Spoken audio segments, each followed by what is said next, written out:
آپ سب کو مبارک ہو.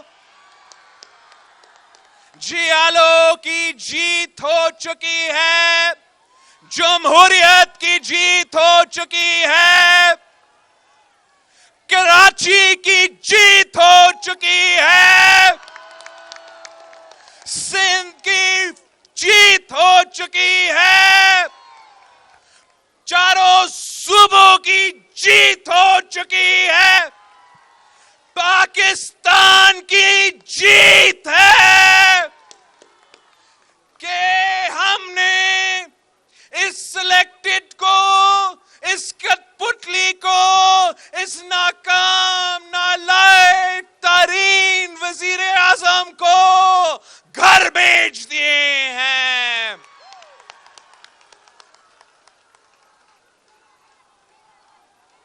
تاریخ, پاکستان کی تاریخ بتاتی ہے کہ جب بھی پاکستان پیپلز پارٹی کے جیالے میدان میں نکلتے ہیں, جمہوریت کی جدوجہد کے لیے, عوام کی معاشی حقوق کے لیے, آئین کے تحفظ کے لیے, وقت کے فرعون کے خلاف, وقت کے آمر کے خلاف, وقت کا ظالم کے خلاف نکلتے ہیں تو وہ کامیاب ہوتے ہیں.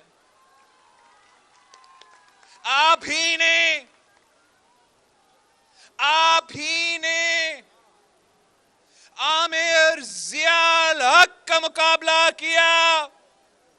آپ نے ایم آر ڈی کی تحریک شروع کی اور ضیاء الحق کی آمریت کو ختم کیا. آپ نے ظالم مشرف کے خلاف جدوجہد شروع کیا,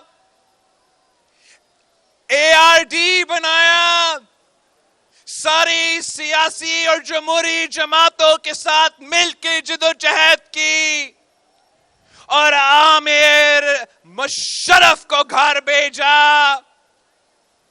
اور ہمارا دور میں جب اس کٹپٹلی کی صورت میں ملک کے اوپر یہ سلیکٹڈ مسلط ہوا تو پاکستان پیپلز پارٹی کے جیالوں نے پاکستان پیپلز پارٹی کا پرچم پکڑ کے اپنی نئی جدوجہد شروع کی. آپ نے پہلے دن سے اس غیر جمہوری شخص کے سامنے ڈٹ کے کھڑے ہوئے, آنکھوں میں آنکھیں ڈال کر اس نالائق کو کہا تو الیکٹڈ نہیں سلیکٹڈ ہو, اور پاکستان پیپلز پارٹی اس سلیکٹڈ راج کو, اس سلیکٹڈ نظام کو کبھی قبول نہیں کریں گے. پیپلز پارٹی کے جیالے, پیپلز پارٹی کے کارکن, پیپلز پارٹی کے عہدیدار, پیپلز پارٹی کے قیادت صدر زرداری سمیت جیل برداشت کیے مگر اپنے اصولوں پہ سودا نہیں کیے, اپنا موقف سے پیچھے نہیں ہٹے, اس نالائق سلیکٹڈ کو کبھی قبول نہیں کیا, جدوجہد جاری رکھا. اور جب آپ اپنا لانگ مارچ شروع کیے تھے, اپنا عوامی مارچ اسی کراچی شہر سے جب شروع ہوا, ہم نے کہا تھا, وزیر اعظم کو وارن کیا تھا مگر وہ اپنا طاقت کے نشہ میں تھا. ہم اس کو کہہ رہے تھے کہ جیالے میدان میں نکلے ہیں, بہتر ہوگا کہ ہمارا اسلام آباد پہنچنے سے پہلے تو خود اپنا اسمبلی کو ختم کرے, آئے آمنا سامنا کرے, آئے مقابلہ کرتے ہیں، وہ ہمارے بات نہیں مانا. تو جب پیپلز پارٹی کا یہ قافلہ پورا ملک سے گزرتے ہوئے اسلام آباد پہنچا تو ہم نے عدم اعتماد کا اعلان کیا، جمہوری ہتھیار اپنایا، پارلیمان میں جا کے حملہ کیا اور اس جمہوری طریقے سے اس غیر جمہوری سلیکٹڈ کو گھر بھیج دیا. اب یہ سلیکٹڈ کہتا ہے کہ یہ بیرونی سازش ہے. یہ بیرونی سازش نہیں، یہ ایک جمہوری عمل تھا. یہ بیرونی سازش نہیں، یہ جیالو کا جدوجہد تھا. یہ بیرونی سازش نہیں، یہ سیاسی کارکنوں کا فتح ہے. یہ بیرونی سازش نہیں، یہ پارلیمان کا، یہ آئین کا، یہ جمہوریت کا کامیابی ہے. سلیکٹڈ کہتا ہے کہ وائٹ ہاؤس میں سازش ہوا، وائٹ ہاؤس نے میرے خلاف سازش کیا. وائٹ ہاؤس نے نہیں، بلاول ہاؤس نے آپ کے خلاف یہ سازش کیا. اس کا گواہی یہ مجمع دے سکتا ہے، اس کا گواہی پاکستان پیپلز پارٹی کے کارکن دے سکتے ہیں، ہمارا میڈیا کے دوستوں دے سکتے ہیں، پاکستان کے عوام دے سکتے ہیں کہ یہ تبدیلی جو اصل تبدیلی ہے، یہ تو راتوں رات نہیں ہوا. 3-4 سال یہی جیالوں نے جدوجہد کیے. ہم نے پارلیمان کے اندر جہاں جدوجہد کیا تو ہم نے پاکستان کے سڑکوں میں، پاکستان کے شہروں میں بھی اپنا جدوجہد جاری رکھا.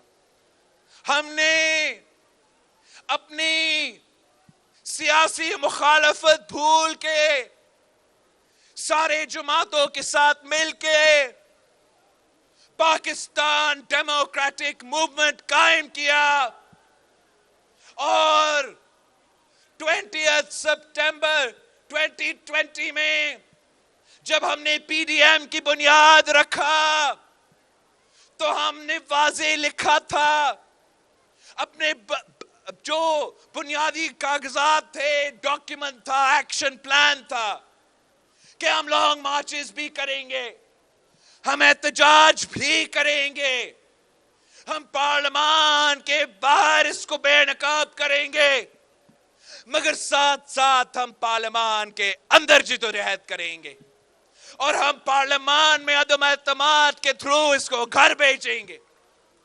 شروع میں تو کسی نے میرے بات نہیں مانا، شروع میں مخالف تو دور کی بات ہے، ہمارے ساتھیوں نے بھی ہمارے بات نہیں مانا، مگر سیاست یہ ہوتی ہے، جدوجہد یہ ہوتا ہے کہ آپ نے سب کو منانا ہے، سب کو سمجھانا ہے، سب کو دکھانا ہے.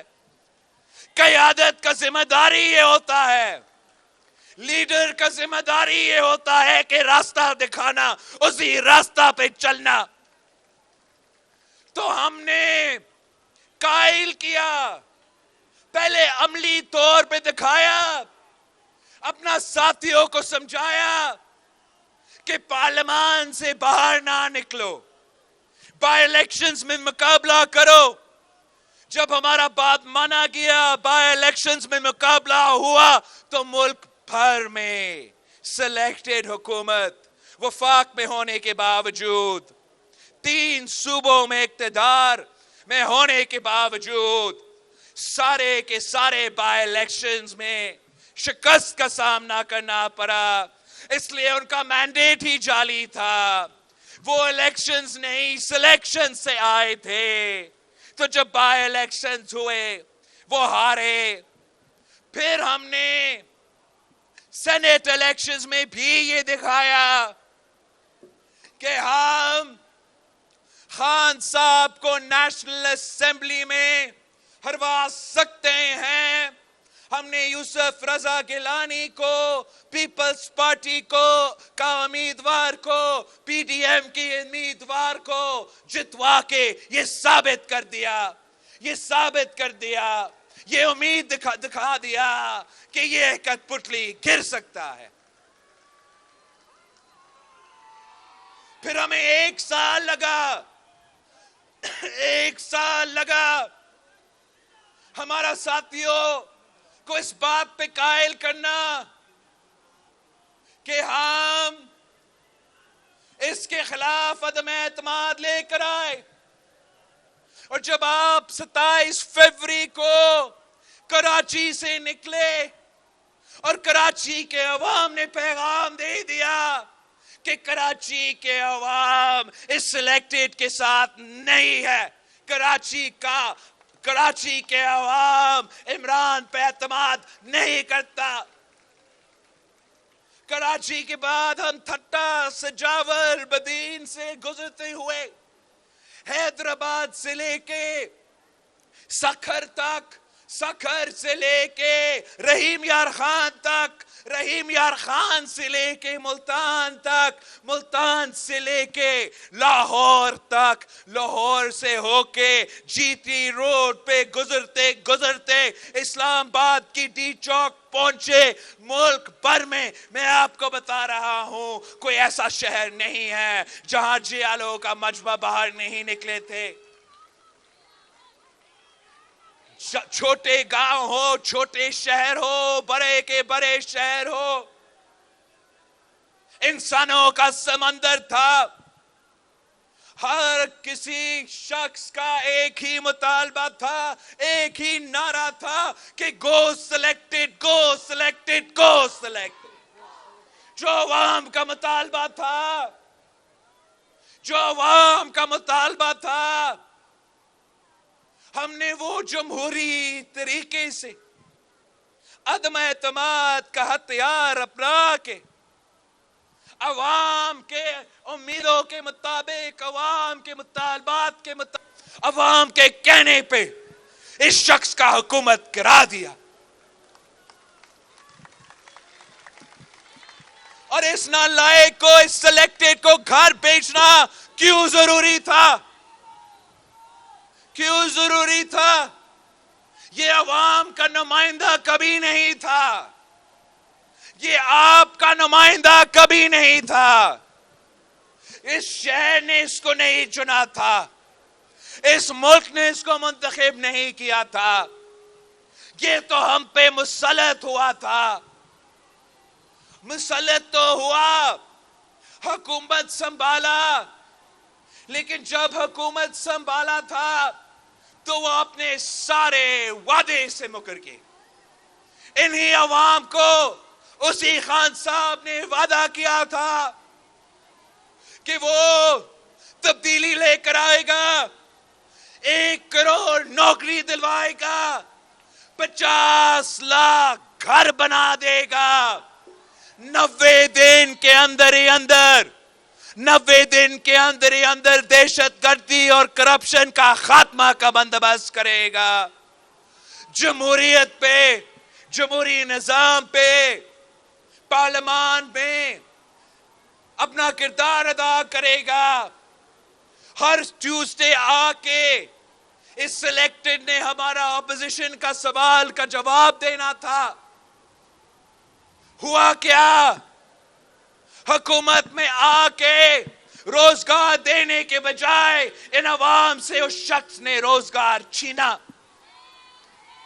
مکان بنانے کے بجائے غریبوں کے سر پہ چھت دینے کے بجائے انکروچمنٹ کے نام پہ غریبوں کے سر سے چھت چھینا. کرپشن کا خاتمہ کرنے کے بجائے کرپشن کے سارے ریکارڈز توڑ دیے. دہشت گردی کا خاتمہ کا بندوبست کے بجائے ایک بار پھر ہمیں دہشت گردی کا آگ نظر آ رہا ہے.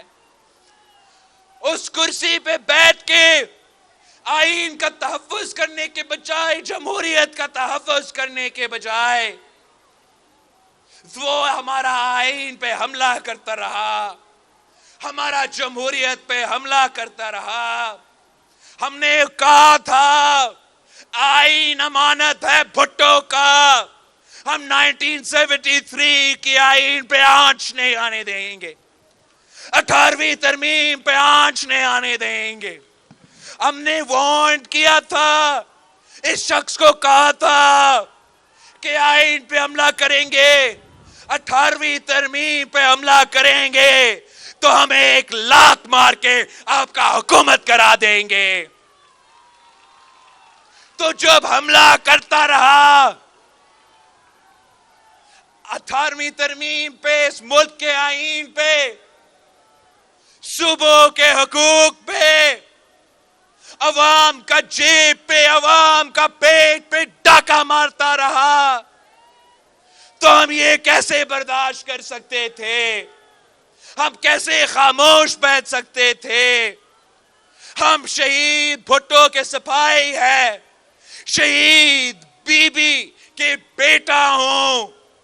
ہم جب اپنے عوام کو پریشان دیکھتے ہیں، جب غربت کو بڑھتے ہوئے دیکھتے ہیں، جب مہنگائی کو بڑھتے ہوئے دیکھتے ہیں، جب ہم جمہوریت کو خطرہ میں دیکھتے ہیں، تو پھر ہم چین سے نہیں بیٹھ سکتے، خاموش نہیں رہ سکتے۔ کیا ہم بھول گئے ہیں کہ میڈیا کا آزادی کا خاتمہ اس عمران نے کروایا؟ میڈیا کو خاموش کرنے کی کوشش کی، ہر ادارہ پہ حملہ آور تھا۔ یہ شخص آزاد ادارہ نہیں چاہتے تھے، یہ شخص فعال ادارہ نہیں چاہتے تھے، یہ شخص طاقتور ادارہ نہیں چاہتے تھے۔ یہ عمران یہ چاہتا تھا کہ ہمارا ملک کے سارے ادارے ٹائیگر فورس بن کے کام کرے۔ میڈیا ہو تو آزاد نہ ہو، میڈیا ہو تو پی ٹی آئی کا ٹائیگر فورس جیسا ہو، عدلیہ ہو تو عدلیہ ایسے آزاد نہ ہو، عدلیہ بھی پی ٹی آئی کا ٹائیگر فورس بن کے کام کرے۔ اسپیکر قومی اسمبلی ہو، نیشنل اسمبلی میں بیٹھے ہوئے اپوزیشن ہو، اپنا اتحادی ہو، وہ پارلیمان کو آزاد طریقے سے نہیں چلانا چاہ رہا تھا۔ وہ چاہ رہا تھا کہ اسپیکر ہو، کہ اتحادی ہو اور اپوزیشن ہو، ہم سب پی ٹی آئی کا ٹائیگر فورس بن کے کام کرے۔ یہ تو چاہتا تھا کہ ہمارا جو قومی ادارے ہیں، جو ہر پاکستانی کے ادارے ہیں، جو ملک کے تحفظ کے ادارے ہیں، چاہے وہ ہمارا فوج ہو، ہمارا آئی ایس آئی ہو، وہ نہیں چاہتا تھا کہ یہ غیر متنازع رہے۔ وہ چاہتا تھا کہ ہمارا اسٹیبلشمنٹ بھی ٹائیگر فورس کا رول اپنا کے اس کو سپورٹ کرے۔ یہ کیسے ممکن ہے؟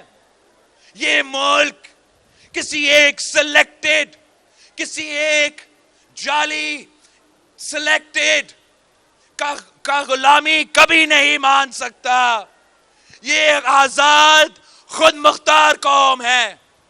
قائد اعظم نے ہمیں جمہوریت کا، اپنا نظام کا، پاکستان کا، ریاست کا نظام کے بارے میں ہمیں ایک سوچ دیا۔ قائد عوام نے ہمیں یہ سکھایا، ووٹ کا حق دیا، بولنے کا آزادی دی، ادارے کھڑے کیے تاکہ ہم آزاد ہو، ہمارے ادارے طاقتور ہو، کسی ایک شخص کا غلامی نہ کرے۔ تو اس لیے ہم سب نے مل کے محنت کی اس کو بھگانے کے لیے، اس شخص کو نکالنے کے لیے، تاکہ ہم اپنے عوام کو نجات دلا سکے۔ ہم نے اس کا نام سلیکٹڈ رکھا تھا، مگر اب جہاں ہم دیکھیں ایک کرائسس نظر آتا ہے، ایک بحران نظر آتا ہے، جہاں بھی خان نے، جہاں بھی عمران نے ہاتھ ڈالا وہاں اس نے کرائسس پیدا کر دیا، ایک بحران پیدا کر دیا۔ اب ہم سمجھتے ہیں کہ اس شخص کا نام ہم بحران خان رکھے۔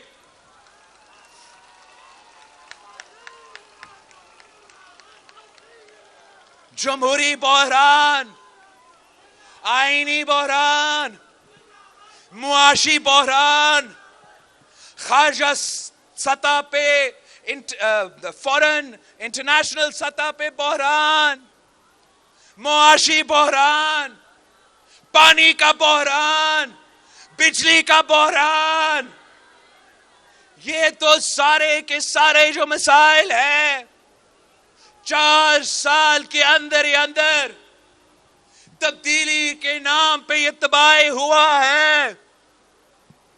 تبدیلی کے نام پہ خان صاحب نے عام آدمی کا جینا حرام کر دیا۔ تبدیلی کے نام پہ عام آدمی کا معاشی قتل ہوا۔ تبدیلی کے نام پہ آپ پوچھے مزدوروں کے، پوچھے میرے سٹیل ویل والوں جو ادھر سامنے نظر آ رہے ہیں، ہمارا محنت کش، ہمارا مزدور محنت تو کرتے آ رہا ہے، مگر اس تبدیلی کے نام کی تباہی کی وجہ سے وہ محنت کا پھل نہیں مل رہا۔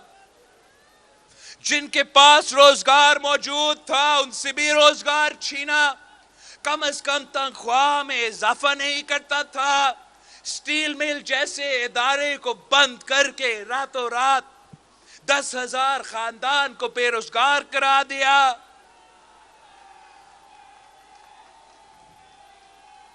آپ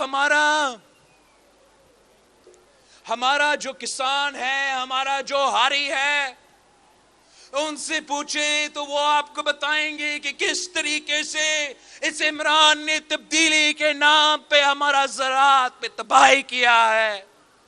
ہمارا ہاری دن رات محنت، پورا دن محنت کرتے ہیں، خون پسینہ کا اپنا محنت دیتا ہے، مگر اپنی فصل کی قیمت نہیں مل رہا۔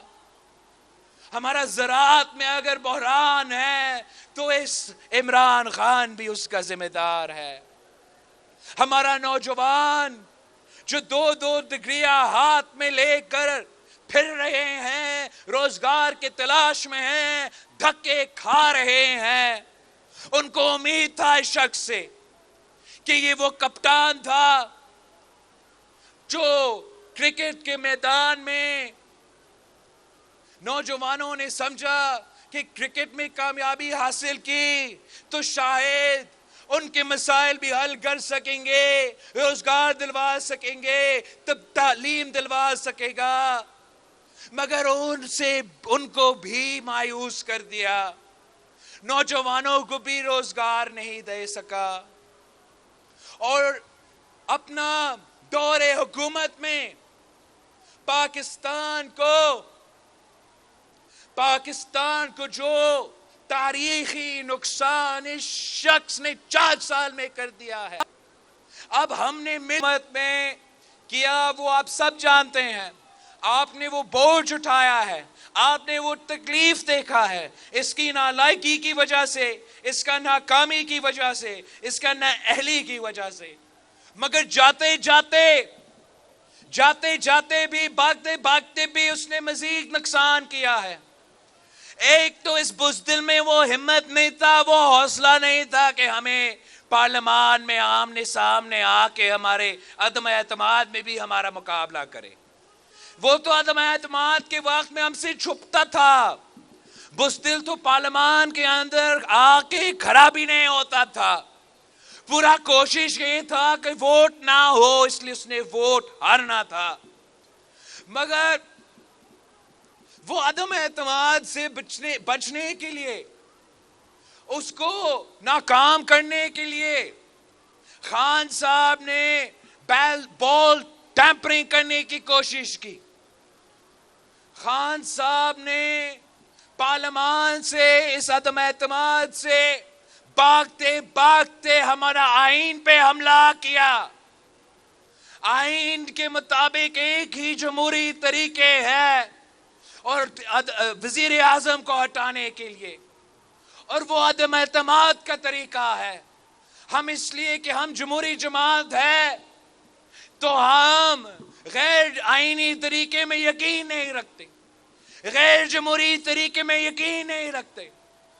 ہم نے صرف یہ جمہوری طریقہ اپنایا تھا، مگر خان صاحب نے اپنا ڈیپٹی اسپیکر کے تھرو، صدر پاکستان کے تھرو آئین شکنی کر کے، آئین شکنی کرتے ہوئے اس عدم اعتماد سے بھاگنے کی کوشش کی. بھاگتے بھاگتے نہ صرف ہمارا آئین پہ حملہ کیا، ہمارا پارلیمان پہ حملہ کیا، مگر اب یہ عدلیہ اور اداروں پہ بھی حملے کر رہا ہے. عمران مجھے کیوں نہیں بچایا تحریک چلا رہا ہے. یہ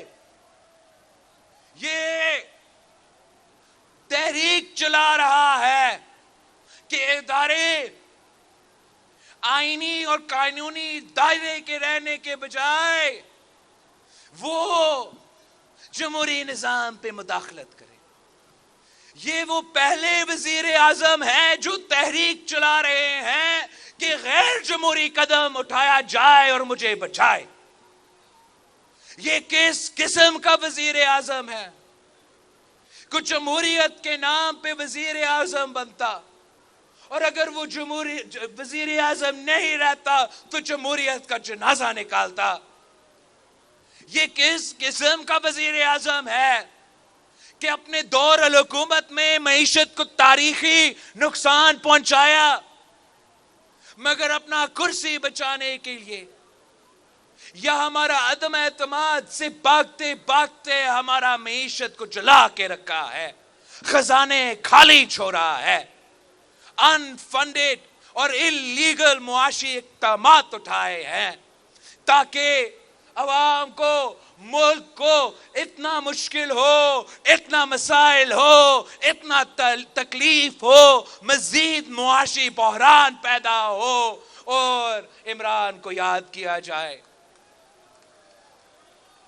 اس شخص نے اپنے انا کی وجہ سے، اپنا ضد کی وجہ سے پاکستان کو انٹرنیشنلی آئسولیٹ کیا، پاکستان کو خارجہ سطح پہ، انٹرنیشنل سطح پہ نقصان پہنچایا.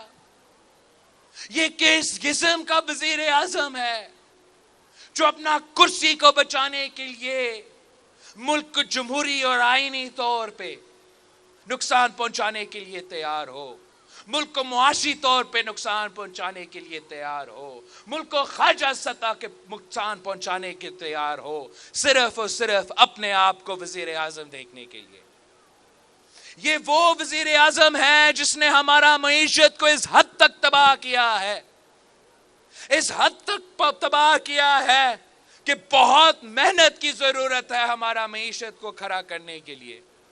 یہ جو معاشی بحران ہے، اس میں مہنگائی ہے، غربت ہے، بے روزگاری ہے، مگر ساتھ ساتھ ہمارا زراعت کا بحران ہے، ہمارا پانی کا بحران ہے، ہمارا بجلی اور گیس کا بحران ہے، اور یہ سب اس بحران خان کے پیدا کیا گیا بحران ہے. ہم، آپ کو معلوم ہے، پاکستان پیپلز پارٹی کب سے کہتا آ رہا ہے کہ پانی پہ سیاست نہ کیا جائے، پانی پہ ناانصافی نہ کیا جائے، پانی کے میں اگر کوئی کمی ہو تو ساری صبح وہ بوجھ اٹھائے. ہمیں تانا دیا جاتا تھا, ہمارے خلاف کردار کشی کیا جاتا تھا. اب پورا ملک پیاسا ہے, اس لیے خان صاحب نے پانی کے ساتھ ناانصافی کیا, پانی کی تقسیم کے ساتھ ناانصافی کیا, تو ملک بھر میں ہم پانی کا بحران کا سامنا کر رہے ہیں. یہ کہتے ہیں یہ سندھ والے یہ زیادہ شور مچاتے ہیں پانی کے بحران پہ. ہم کہتے ہیں اگر پانی کا بحران ہے یہ سندھ کا مسئلہ نہیں ہے, یہ پورے پاکستان کا مسئلہ ہے, یہ بلوچستان کا مسئلہ ہے, یہ وسیب کا مسئلہ ہے, یہ پوٹہار اور پنجاب کا مسئلہ ہے, یہ آزاد کشمیر, گلگت بلتستان اور پختونخوا کا بھی مسئلہ ہے. اگر کشمیر پاکستان کا شہرگ ہے تو ہمارا جو انڈس ہے یہ پاکستان کی معیشت کا شہرگ ہے, پاکستان کا زراعت کا شہرگ ہے. اور ہمارا جو مائٹی انڈس کہا جاتا ہے, جو مائٹی انڈس ہے وہ ریگستان میں تبدیل ہوتا جا رہا ہے.